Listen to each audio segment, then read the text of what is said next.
Limit of vector function. Student जैसा कि हमने स्केलर फंक्शन के ऊपर लिमिट की बात की थी, अगर आप वेक्टर फंक्शन को देखें तो वेक्टर फंक्शन में भी तकरीबन, मैंने लफ्ज़ इस्तेमाल किया, तकरीबन वही बिहेवियर है, वही रवैया है लिमिट्स का वेक्टर के साथ जो स्केलर के साथ है। मिसाल के तौर पर हमारे पास एक वेक्टर फंक्शन है एफ ऑफ टी, जो कि किसके बराबर है, जो कि बराबर है F one of T I unit vector, ठीक है, plus F two of T J unit vector plus F three of T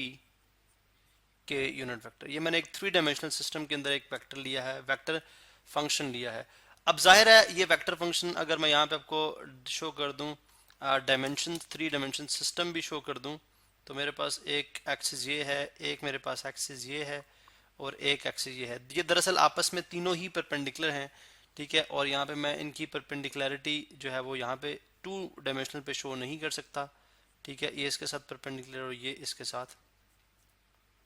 perpendicular है। अब फर्ज कर लें ये मेरे पास एक्स एक्सिस है, ये मेरे पास वाई एक्सिस है, ये मेरे पास जी एक्सिस है। तो इसका मतलब है इसमें अगर आई यूनिट वेक्टर किसके लॉन्ग होता है, एक्स के लॉन्ग होता है, जे यूनिट वेक्टर वाई के लॉन्ग होता है और के यूनिट वेक्टर जेड के लॉन्ग होता है। इसका मतलब है यहाँ से मैं यूं बात कर सकता हूँ कि एक्स जो है किसके इक्वल है, एफ वन ऑफ टी, एक थर्ड वेरिएबल टी, ठीक है, एक पैरामीटर है टी, यहाँ पे क्या है, एक पैरामीटर है। वाई जो है वो किसके इक्वल है, वो एफ टू ऑफ टी के इक्वल है, ठीक है, और z जो है वो किसके इक्वल है, वो f3 ऑफ t के इक्वल है। देखें अब चूंकि ये जो आपको वेक्टर फंक्शन नजर आ रहा है, ये क्या है, ये इस यानी इस तरह के मोशन का, फर्ज करें एक सर्कुटल, या चलें यूं कर लें, एक सर्कुटल तरह का मोशन है, ठीक है, और ये मोशन किसी भी ऑब्जेक्ट का है, तितली का है, एक एरोप्लेन का है, या किसी परिंदे का है, तो इसको आप अगर इस वेक्टर की जो कि एफ ऑफ टी है, ये क्या है, ये एफ ऑफ टी है, तो एफ ऑफ टी को जो कि इक्वल है F one of T I unit vector plus F two of J unit T of two J unit vector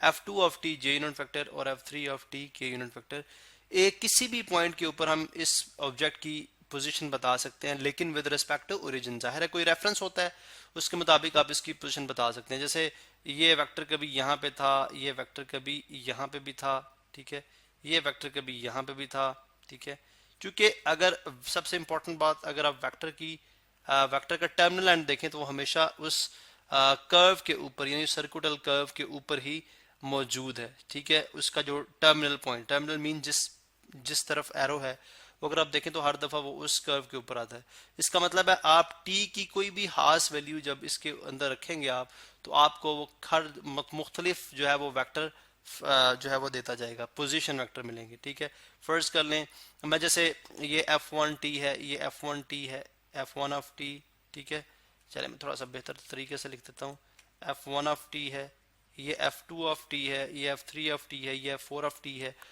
इसका मतलब क्या हुआ कि ये तो सिंपल हमारे पास वेक्टर फंक्शन है। अब क्वेश्चन ये है कि क्या अगर हमारे पास वेक्टर फंक्शन के ऊपर हम लिमिट अप्लाई करते हैं, लिमिट इस तरह से कि when T approaches to T not, T not, अब टी नॉट क्या हो सकता है, टी नॉट कुछ भी, टी नॉट मीन के एनी नंबर जो कि रियल होगा प्लस माइनस इन्फिनिटी, ठीक है, कोई भी नंबर हो सकता है, ठीक है। तो इस केस में यानी इस सूरत में जो आपकी लिमिट होगी, ठीक है, यानी प्लस में इन्फिनिटी मीन के कोई भी नंबर यानी रियल नंबर हो सकता है, तो उस सूरत में आपके पास यानी प्लस में इन्फिनिटी से मुराद के प्लस इन्फिनिटी से माइनस इन्फिनिटी के दरमियान कोई भी नंबर, तो टी अगर टी नॉट को अप्रोच करे तो उस सूरत में हम देखते हैं कि इसकी लिमिट किस तरह से अप्लाई होगी, इसकी लिमिट किस तरह से अप्लाई होगी कि ये फंक्शन अप्रोच यानी ये लिमिट अप्रोच करेगी उस गिवन फंक्शन को उस खास वैल्यू ऑफ टी के ऊपर। मिसाल के तौर पर टी आप रखते हैं, फर्ज करें टी आप रखते हैं जैसे ये है, ठीक है, यहाँ पे मैं बात करता हूँ टी की वैल्यू जो है वो है 2, ठीक है, टी जो है यहाँ पे 2 पे डिफाइन हो रहा है। लेकिन अगर आप टी की वैल्यू देखें, अगर आप टी की वैल्यू रखें, फर्ज करें टी रखते हैं आप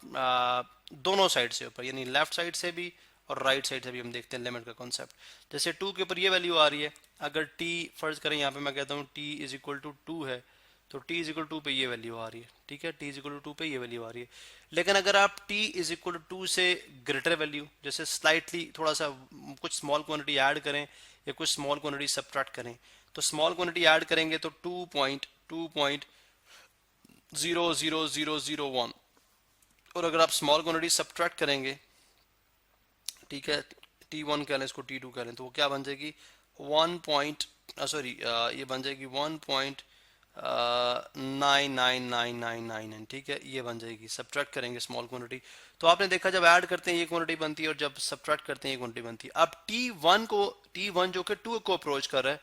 t1 जो कि 2 को अप्रोच कर रहा है, तो आप देखेंगे ये इस फंक्शन को जब आप एवेलुएट करेंगे, लिमिट इसके ऊपर अप्लाई कराएंगे, तो ये इस वेक्टर फंक्शन को अप्रोच करेगा। चूंकि आप देखें कि यानी दाईं तरफ से भी और बाईं तरफ से भी जब आप इसको एवेलुएट करेंगे तो इस फंक्शन को ही अप्रोच करेगा। इसका मतलब है कि जब आप लिमिट अप्लाई कराते हैं तो लिमिट के वक्त आप जो आपका आई यूनिट वेक्टर यानी एक्स के लॉन्ग जो लिमिट अप्लाई होगी वो उसी तरह से होगी जैसे स्केलर फंक्शन एफ पे होती है, जो स्केलर फंक्शन एक्स पे होती है, स्केलर फंक्शन वाई पे जो होती है वो भी वैसे होगी, और स्केलर फंक्शन जो जेड पे होती है वो भी वैसी होगी। तो इसका मतलब क्या हुआ कि जब हम लिमिट अप्लाई कराएंगे तो हम यूं अप्लाई करा सकते हैं कि अगर limit t approaches to t not, ठीक है, तो आपके पास जो गिवन फंक्शन होगा limit t approaches to t not में फंक्शन क्या है, फंक्शन है f1t i unit vector plus f2t j unit vector, f2t j unit vector plus f3t k unit vector. इस सूरत में जब आप लिमिट अप्लाई करेंगे, तो आपके पास लिमिट किस तरह से अप्लाई होगी, लिमिट सब के ऊपर, चूंकि ये एक स्केलर फंक्शन है, ये एक स्केलर फंक्शन है, ये एक स्केलर फंक्शन है, तो तीनों मिलके वेक्टर फंक्शन बना रहे हैं, ठीक है। यहाँ पे मैंने इक्वालिटी का साइन लगाया, यहाँ पे कोई इक्वालिटी का साइन नहीं आएगा, ठीक है। अच्छा, ये तीनों चूंकि मिलके एक ही वेक्टर फंक्शन बना रहे हैं तो लिहाजा इस पे लिमिट अलग से अप्लाई होगी, t approaches to t not, ठीक है, किस तरह से, ब्रैकेट में इस्तेमाल कर लेता हूँ f1 ऑफ t, इसी तरह से साथ i unit vector plus f2 of t यानी लिमिट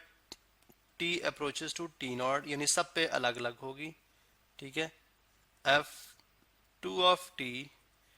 और साथ j यूनिट वेक्टर, ठीक है, और प्लस थर्ड पे limit t approaches to t not f3 of t और k यूनिट वेक्टर, तो लिहाजा k यूनिट वेक्टर हम साथ क्या आ जाएगा k यूनिट वेक्टर। तो आपने देखा कि किस तरह से हम लिमिट को अप्लाई करते हैं। अभी हम एक क्वेश्चन सॉल्व करेंगे नेक्स्ट वीडियो के अंदर और देखते हैं कि वहां पे हम लिमिट किस तरह से असल में अप्लाई करते हैं।